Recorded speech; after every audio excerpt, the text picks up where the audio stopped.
Hello and welcome back to my channel. My name is Nicole, and today I'm going to be continuing my library challenge, my borrowing instead of buying, but I've decided to add a little twist to it. So basically what my challenge has been is that I'm trying to use my local library more, support the libraries, borrow more books than I buy, and I've been doing that by taking out 8 books each month. And then with my channel members, I spend some time sort of trying to figure out which ones of those books I want to work with. And then I come on here and I spend 15 minutes with 4 of the books and choose one of them to actually read. And so it's getting me using my library a lot more often, spending more time than usual, just deciding what I want to read next and what books I want to try. And it's been going pretty well. So this month, the twist that I'm adding is one a library challenge and one having to do with world literature. So let me tell you first about my libraries challenge. So my local library actually recently posted on one of their vlogs a challenge to cancel your subscriptions in 2026. And I thought that was an awesome idea. They even called the article something like "Why buy when you could borrow?" And I was like, is this a coincidence? Like, what's going on here? But anyway, it really intrigued me. I read it and I loved what they had to say. Basically, they shared a list of library services that you could use instead of buying subscription services. And so what I've decided to do with my library challenge is to one by one start going through this list and see just how much I could potentially save if I used my library instead of buying all of these services or buying books or what have you. And so I'm starting that today. To keep things simple, however, in this episode, all I'm going to be doing is checking out books from my library, but I am going to be seeing how much each of these books would have cost if I bought them new and compare that to them being free from the library and see if there's any difference that borrowing instead of buying them would have made. In future episodes, I'm going to just be spinning a wheel to actually choose which library service I'm going to try next. So I think that's really fun.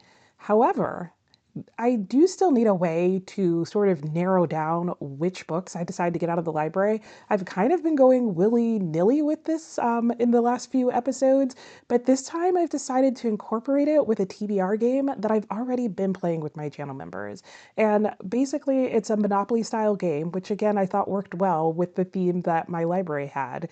And I've been using it to pick books from around the world. So I feel like this is now going to be like the ultimate challenge where I'm borrowing from the library, I'm using various library services, and I'm reading or listening to things from around the world and playing a TBR game all at one time. It sounds complicated, but it's not going to be. So going forward in these videos, what you're going to see is which library service I decided to use, and then you're also going to get a little bit of information about how the TBR game went. I'm still going to leave that over on my membership for now, just because I think that would make this video way too long if I played the TBR game in here and narrowed the books down and all of that jazz, but maybe I'll put some clips in of how my TBR game went. So what is the plan for today? The plan for today is I have 4 books. I have 3 of them right here. So let me go ahead and show those to you.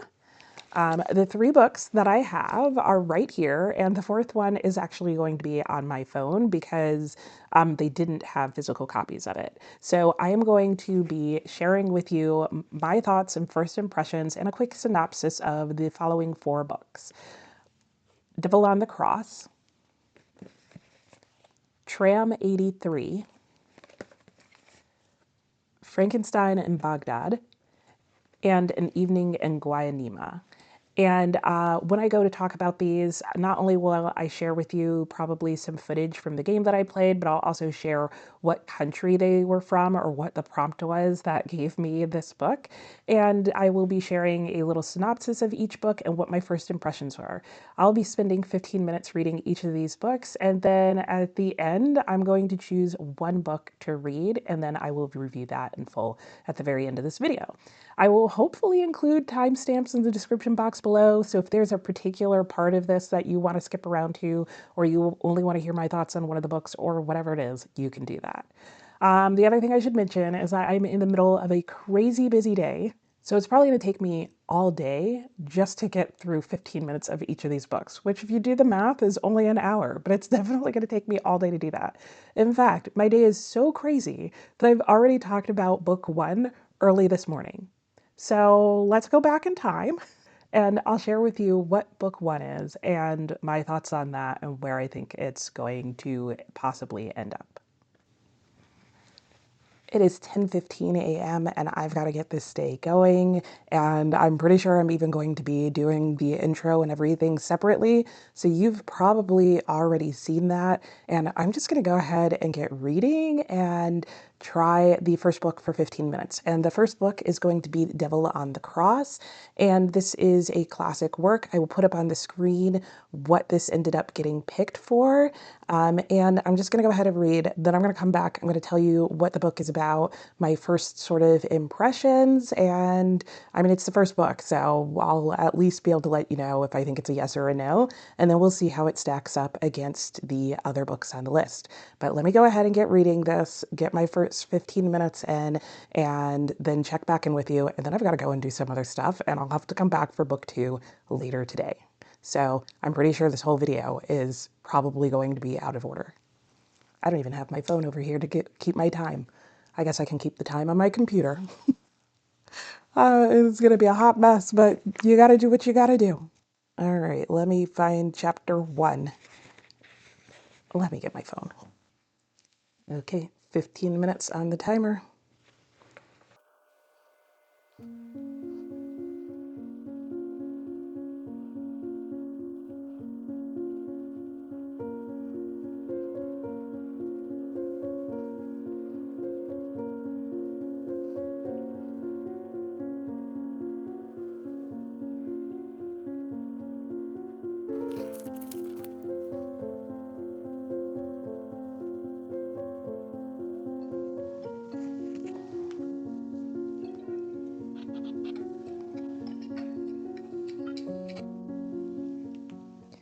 Okay, so I finished with the first 15 minutes, and wow, wow, wow. This was just as good as I was thinking it was going to be. So let me tell you what the book is about and how I think it might fare against the other three books. So I'm just going to read to you from the back of this. It is this is a book that was written in secret on toilet paper while Ngugi was in prison. It tells the tragic story of Waringa, a young woman who moves from rural Kenya to the capital, Nairobi, only to be exploited by her boss and later by a corrupt businessman. She struggles to survive, and then it just continues to go on from there. So it basically covers her struggle to try and survive in Nairobi, and more than anything, to try and survive um, the Western culture and the business practices that are existing there. Those opening chapters, like I'm almost tempted to read out loud to you because they were so good. Or I should say the opening pages. I did not get to the opening chapters. I think I was in chapter two, made it to just about page 15. So it also reads pretty quick for me. And the font is nice. So it's definitely going to be a contender. The only thing that I could see holding me back is that it's definitely going to be very thematic, very deep. And like I said, there's a lot of like dream sequences, and I'm not sure that that's something that I'm in the mood for right now. So I think it's just going to come down to like how much of like a deep read I want right now during this week versus if I want something that's a little bit easier. I'd say lighter, but I'm thinking about the other choices, and none of them are going to be lighter. So that's something to consider. Anyway, I need to get going with my day. I will check back in later with book two.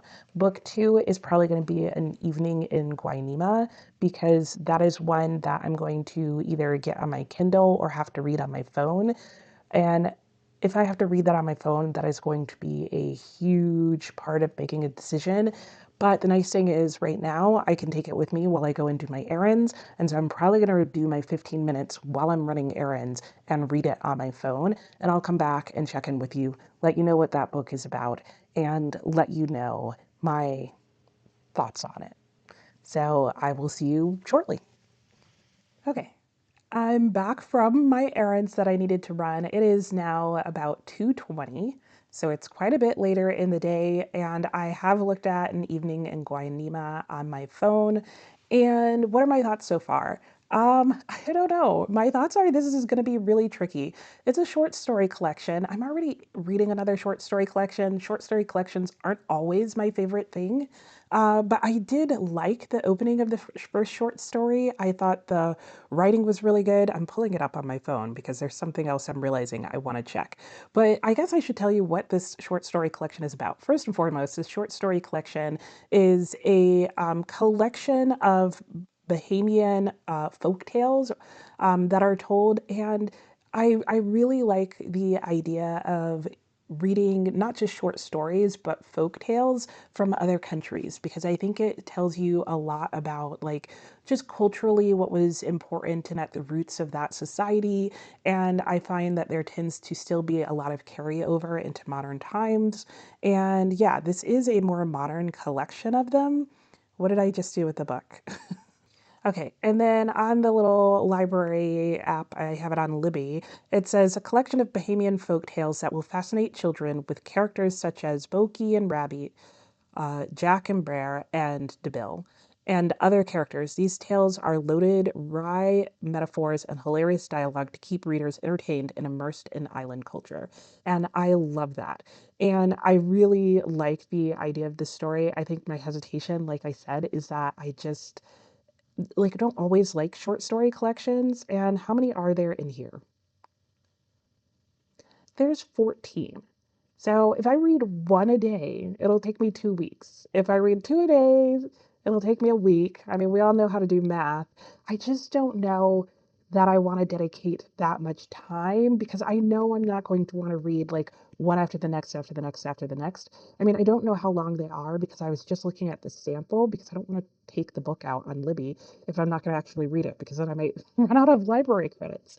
So that is a downside now that I'm thinking about it of like e-services through the library is you can't really check out in full a book until you've checked it out. And unlike physical books, like there is a limit per month. So that's a disadvantage of that. I would have to read it the entire time on my phone. I can't get it on my Kindle or anything like that. I did try it on my phone, and at least the 2 pages that were available and part of the introduction and that kind of thing, surprisingly, I didn't mind it on the phone. While I might not want to read short story collections back to back to back, it would be easy to read that like while I'm out waiting somewhere. It was well written, I can say that. And the font and everything in the display was very nice and clear. Oh, do I want to read that over Devil on the Cross? I don't know. That's a hard choice, especially since there's so many other things involved in that. But I don't need to make that decision next. I just need to move on to the next book. Okay, the next book I'm going to talk about is Frankenstein in Baghdad, honestly, for no other reason than it was just the next book sitting next to me. And what do I know about this book? Not much. So let me read the back of it to you. It says, from the rubble-strewn streets of U.S.-occupied Baghdad, Hadi, a scavenger and an oddball fixture at a local cafe, collects human body parts and stitches them together to create a corpse. His goal, he claims, is for the government to recognize the parts as people and to give them proper burial. But when the corpse goes missing, a wave of eerie murders sweeps the city. Hadi soon realizes he's created a monster, one that needs humans to survive. First from the guilty, and then from anyone in its path. I'm sorry, it needed human flesh to survive. So definitely like not just a reference to Mary Shelley's Frankenstein, but there's some very heavy overlap with Mary Shelley's Frankenstein, as well as the pop culture idea of it. And I also like that this underlying theme and messaging has to do with the recognition of people as human and not othering them. And I think, given everything going on in the world, this is also another really timely book. I have heard, though, that it is super gory, and that does worry me. So we'll see how my 15 minutes with this book goes. But again, let me go get my glasses.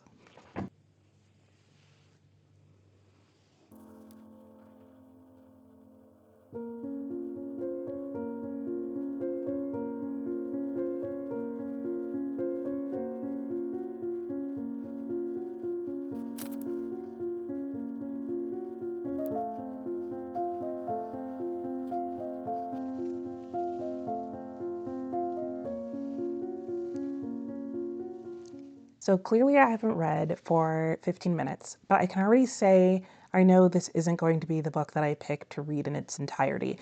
And not because it isn't good. Like the writing style was fine, just still in the part where it's setting up the story. I maybe only got a couple of pages into the book. However, I can already tell that compared to the writing in the first two books that I've read, that the writing in this just isn't going to grip me as much as the first two books did. This is probably going to go on my TBR as a book to keep an eye out for and maybe check out of the library at some other time. But this isn't going to beat out my other two options. So I'm just going to go ahead and move on because I have a busy enough day that I can't spend time reading more books that I have no intention to continue. Okay, so this day is going a little faster than I thought, or at least getting through these books is.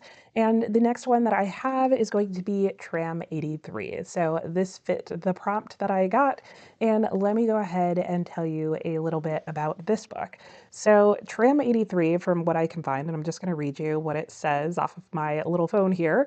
Um, is about two friends. One's a budding writer from abroad, and the other an ambitious racketeer. And they meet at a notorious nightclub that's called Tram 83.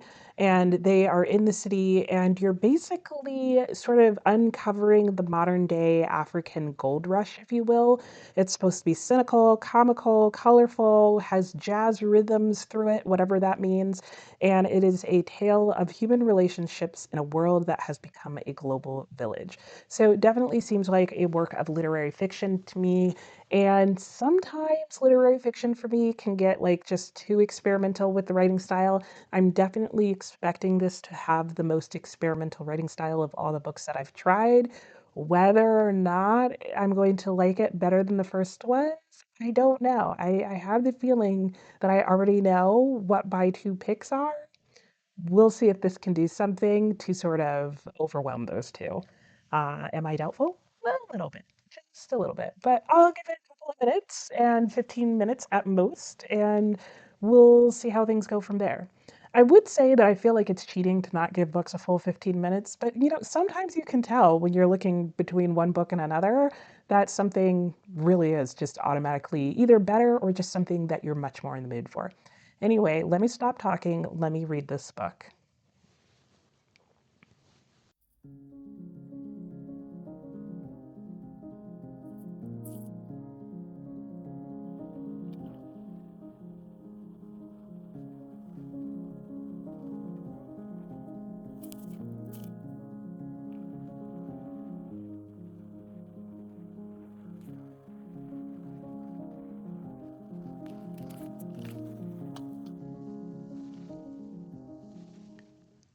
Okay, yet again, I'm just going to go ahead and stop here.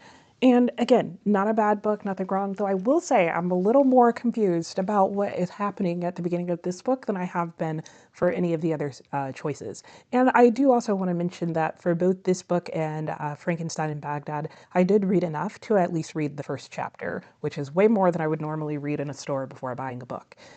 Anyway, what is my hesitation with this book and why do I not need to read it for the rest of the 15 minutes? I think it's just that it is really kind of jumping all over the place. It's definitely more on the literary fiction side, so it might be a book for you to try.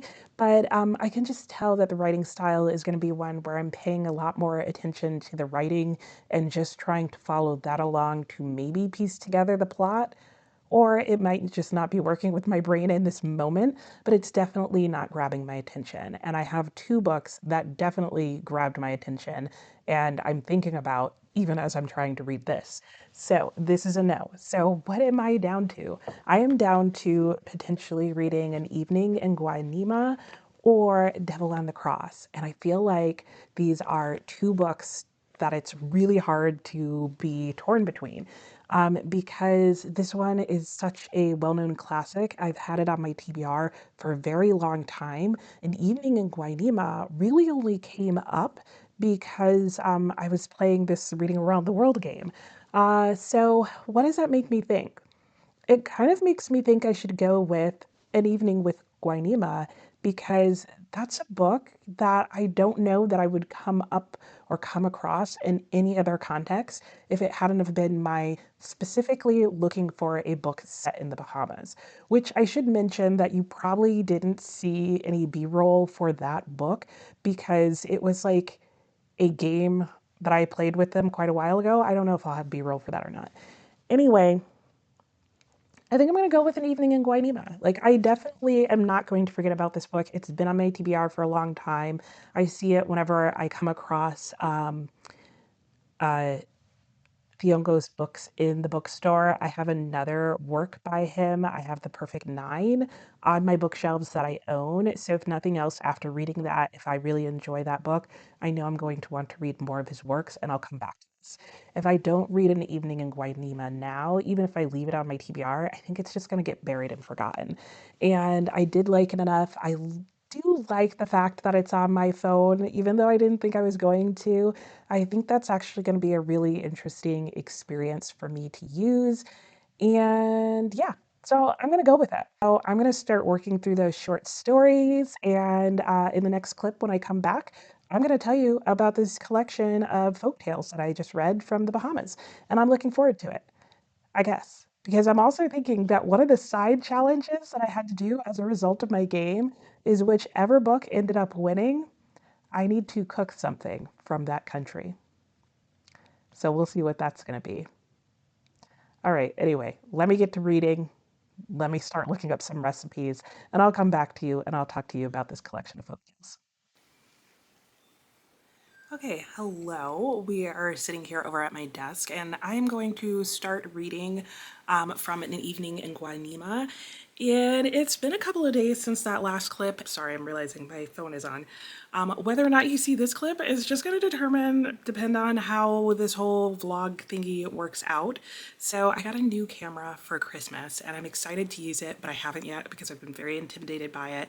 So I figured this is sort of like a way to use it and try out something new, where if it doesn't work out and I lose all the footage or don't end up taking all the footage, I'm like missing nothing. So what do I have to say about An Evening in Guaynima so far? Nothing, because I've yet to actually start reading it. And I'm wondering if that's a phone problem, like because it's on my phone.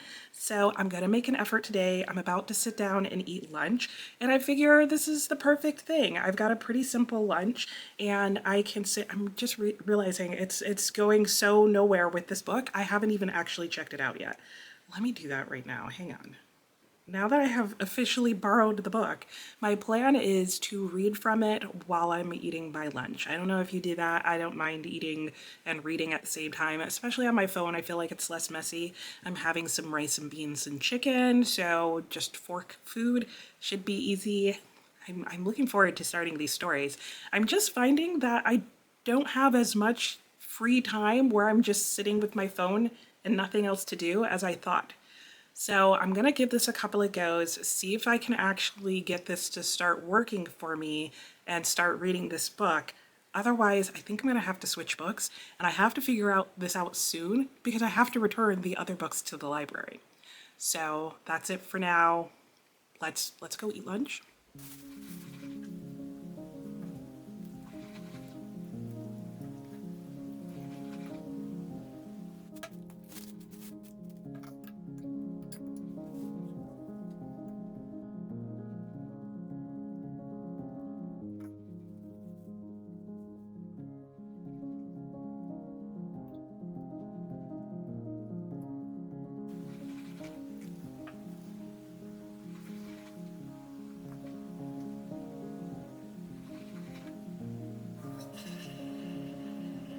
Okay, I brought you way in closer to have a conversation. So I finished reading the first story, I think.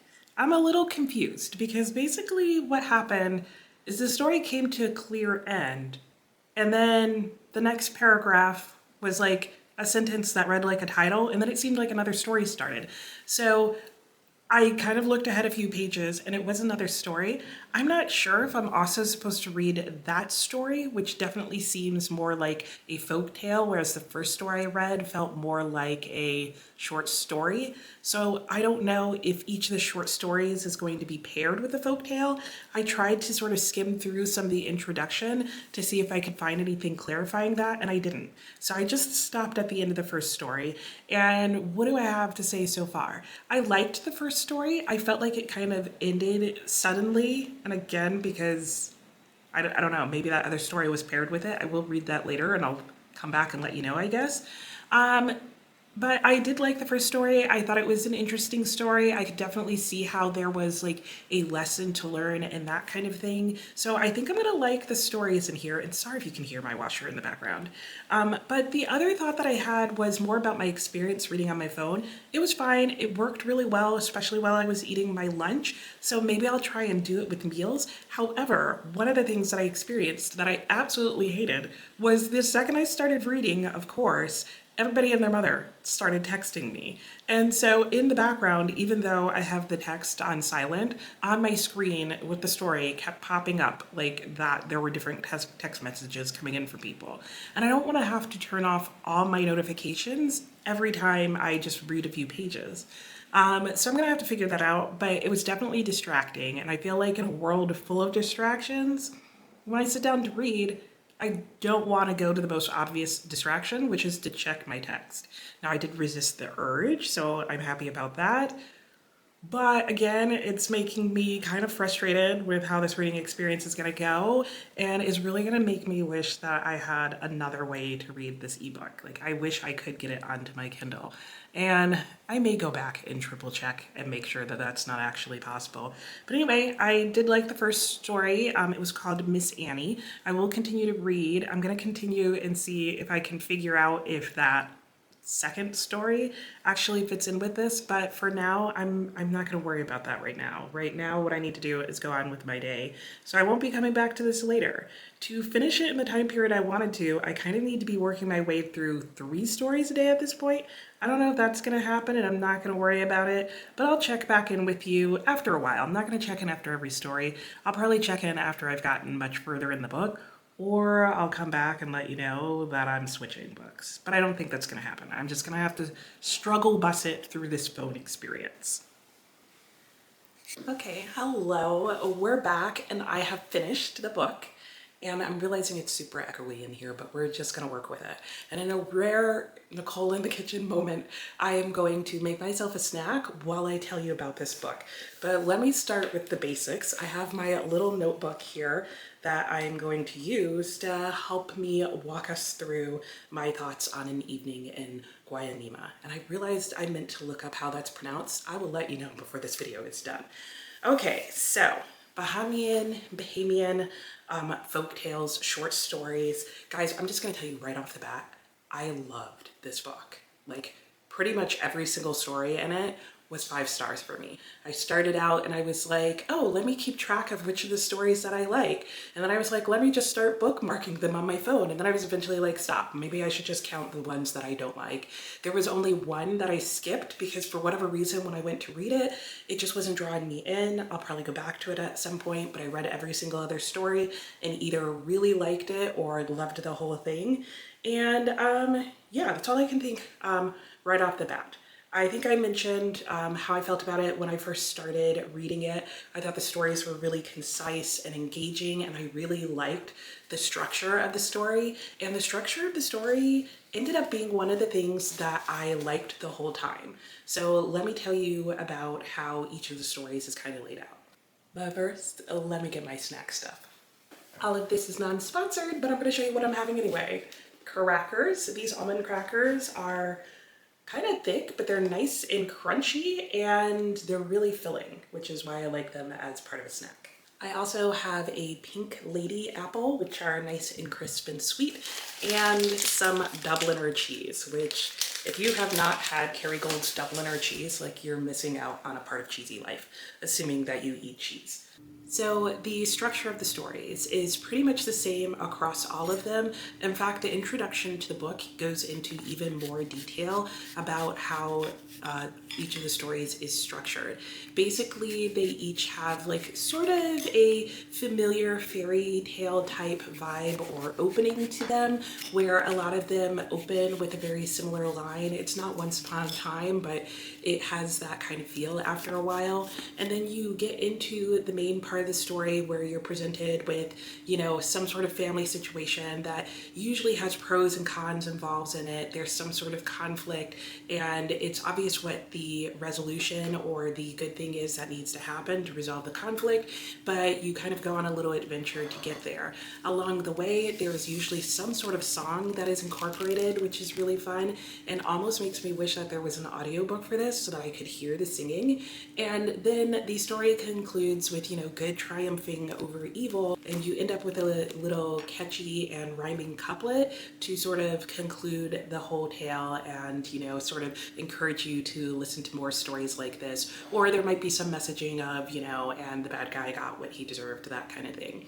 I love the fact that all the stories had some sort of message, and they were like moral messages. Like, they were your typical sort of like, here's a lesson that you should be walking away from this story, like do good and not evil kind of situation.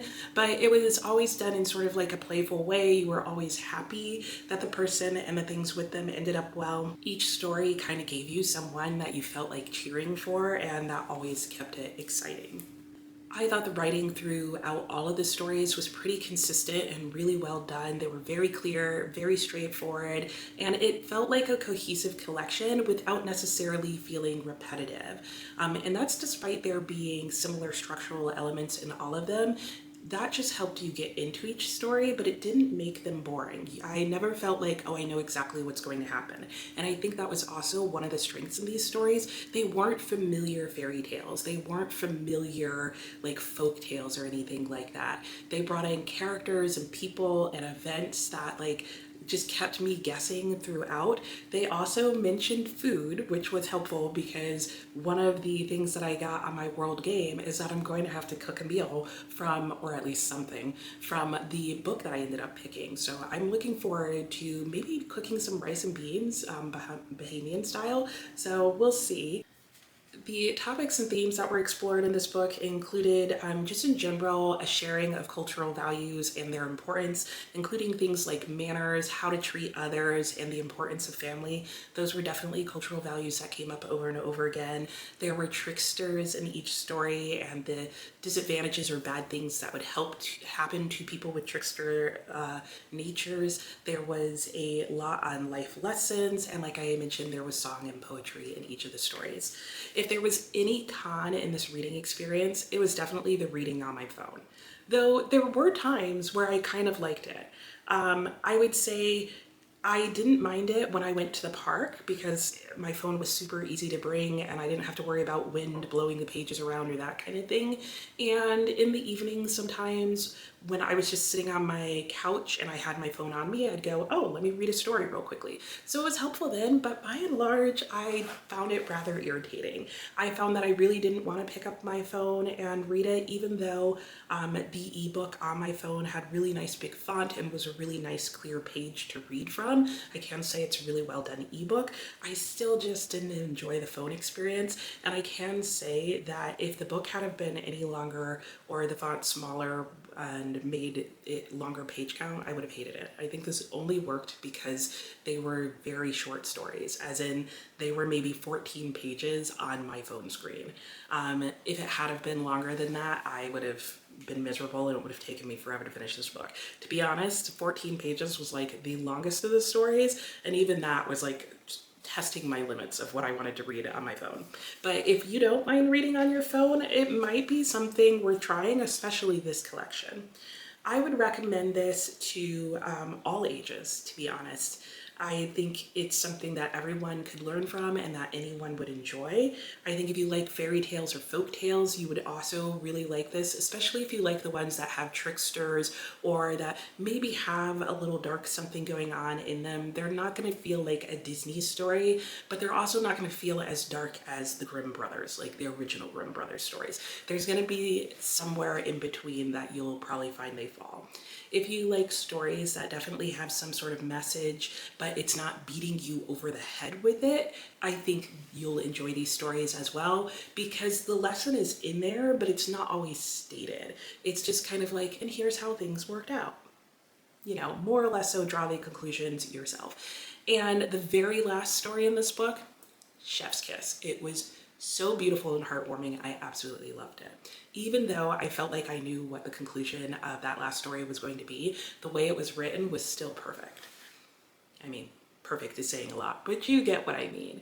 It is definitely a book for anybody who wants something that's a little more lighthearted, a bit more feel-good, and multicultural.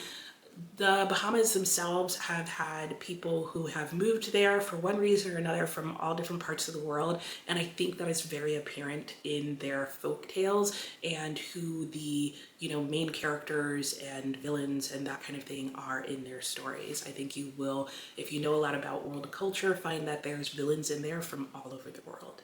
I think this is a book that reads like the Brer Rabbit stories, a bit like the Grimm's brothers, and it also reminds me of the Anansi stories. So I think there's influences of a lot of those things in here, and I am so happy and pleased with this read. I can't recommend it enough. I think the only thing that I'm sad about with this choice is that for the life of me, I can't find a place to buy the physical book from.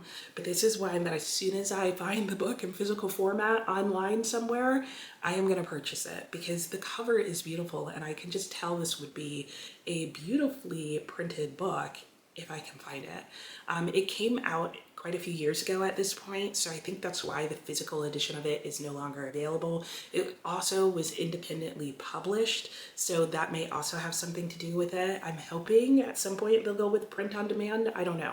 Maybe if everybody starts reading this book, they'll decide to bring it back out, or it'll be picked up by a more traditional publisher or something. I don't know. Anyway, that's it for this video. I'm really hoping, because I'm still on my new camera, that the sound on this works out okay and that I don't have to refilm this portion. Anyway, that's it. Let me know if you've even ever heard of this book and if you're interested in trying it, and what was the last dish that you cooked. That's it for today, and I'll talk to you next time. Bye!